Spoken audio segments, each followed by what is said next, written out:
Hello. Yep, they're good. Okay, so I'm gonna put on this mask for this evening's video. I think I have it the right way. Let's see. Does that seem right?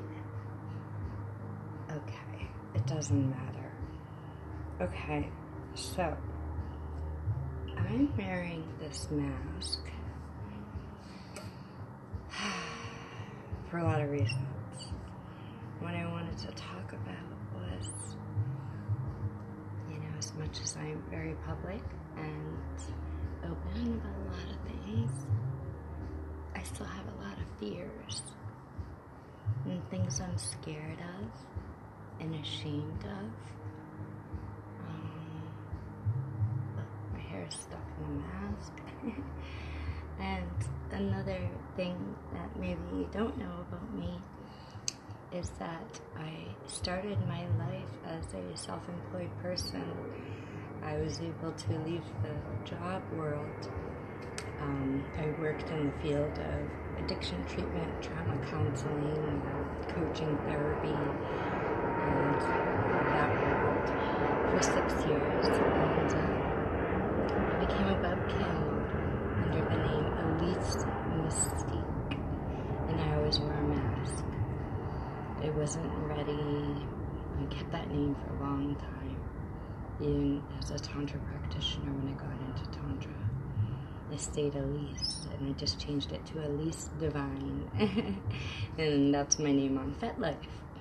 And that's why my name on FetLife is Elise Divine.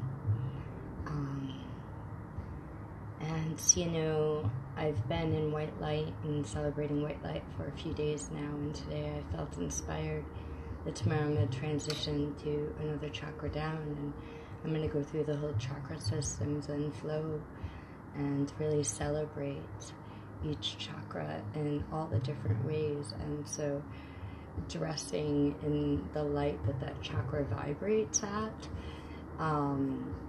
for me, helps me remind me the frequency that I'm trying to drop into and work with and cleanse and channel. And and I've been in white light, and I've been dressing all in white for 2 or 3 days now, and I have my white light altar here.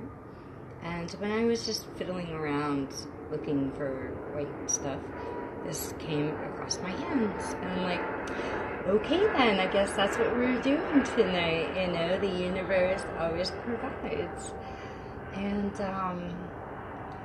so when I was thinking of what I wanted to present tonight in our practice, because I've been doing practices with every video, in addition to my public diary sharing of the mask and fears, and right now I'm moving through a lot of fear, and so it really felt apropos to drop into this masked place and let myself feel the feeling of what it's like to not be seen,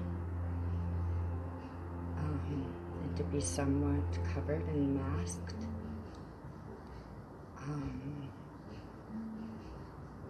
It's a certain way of relating to life that I have, in many areas, removed the mask.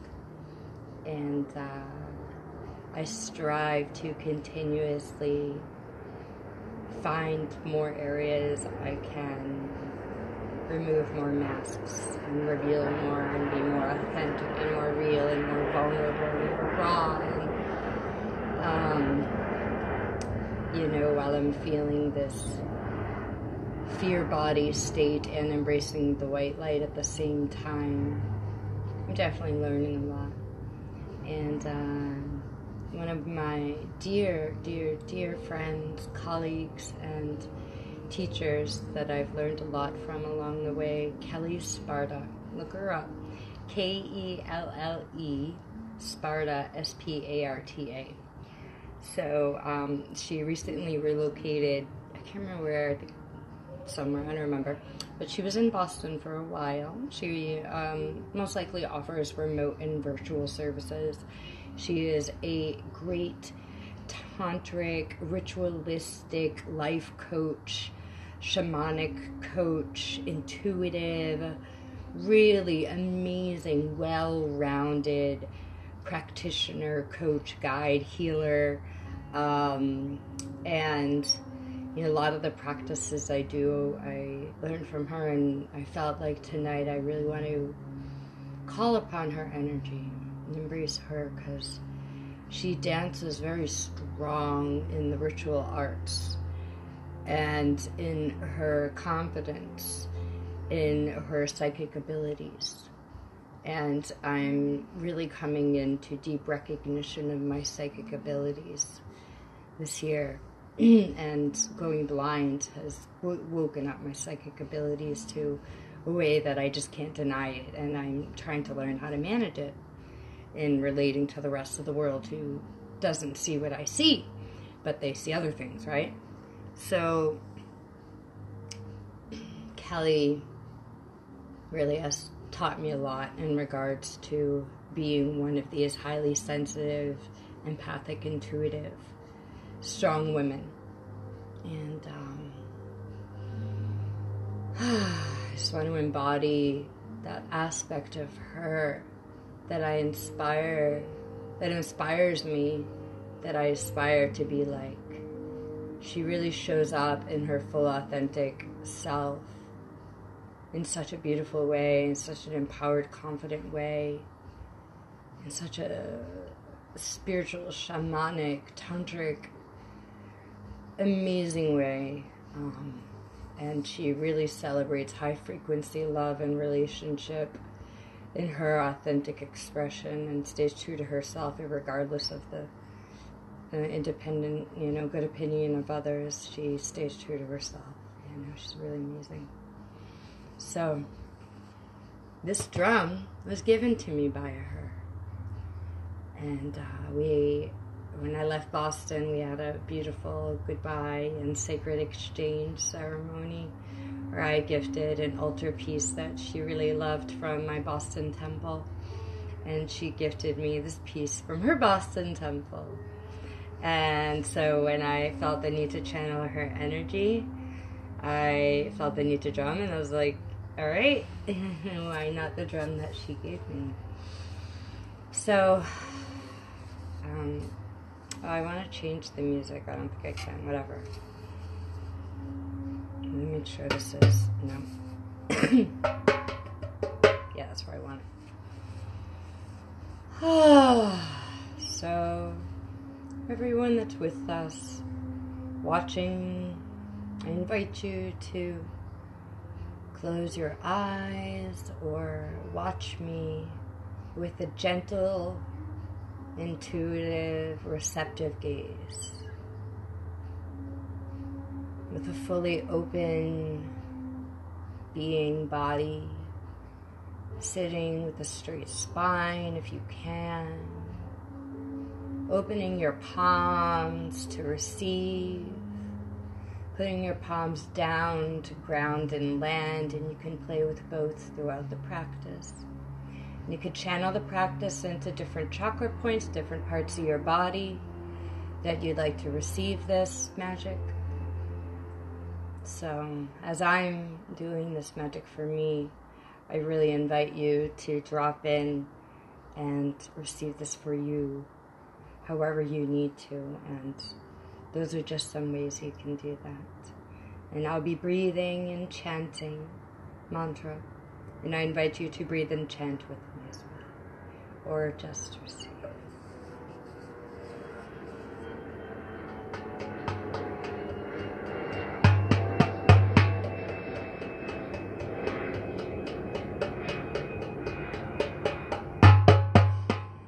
Om Shri Klim Gam Ganapataye Namaha. Om Shri Klim Gam Ganapataye Namaha. Om Shri Klim Ganapataye Namaha.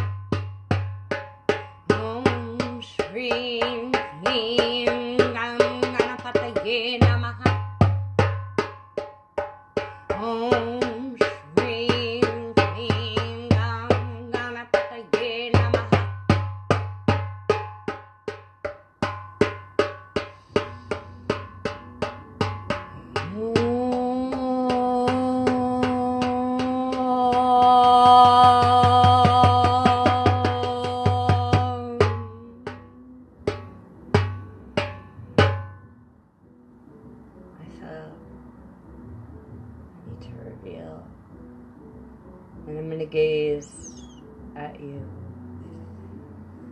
and share the rest of this practice with my gaze.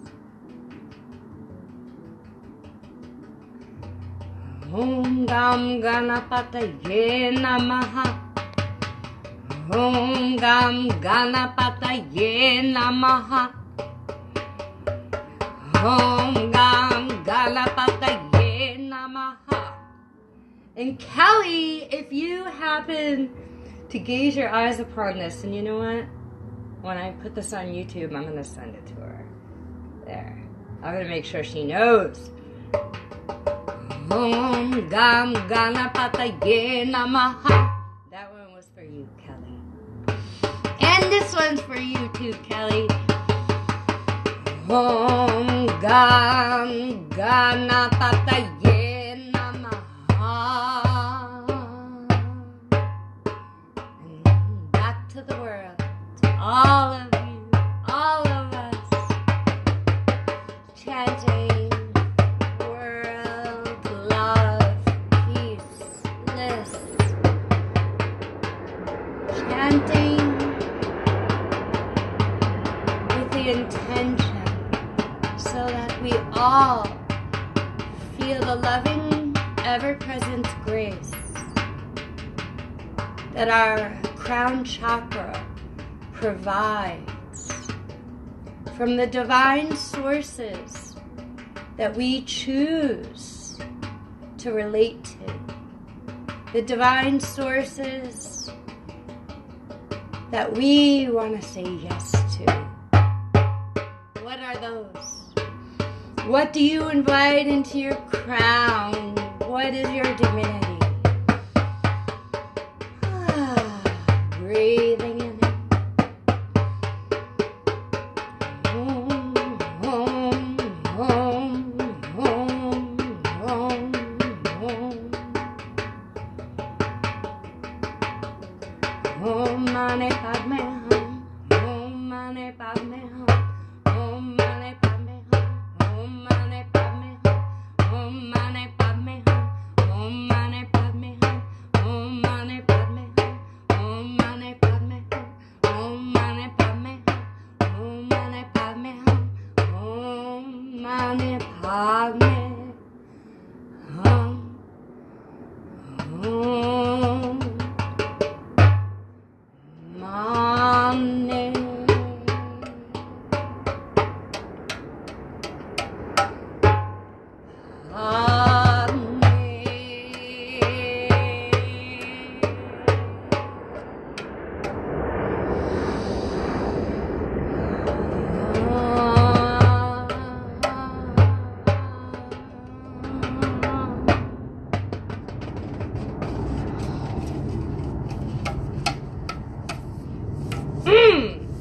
Yeah.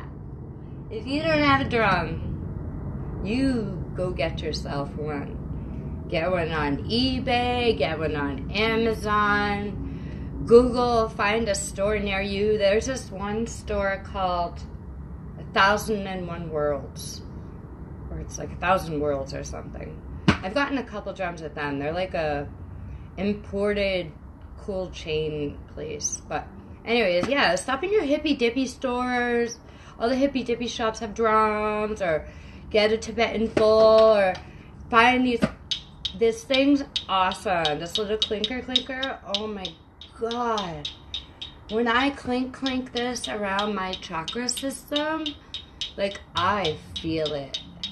This I got at that 1,000 Worlds. This is one of the imported wood instruments that I love. Oh my god.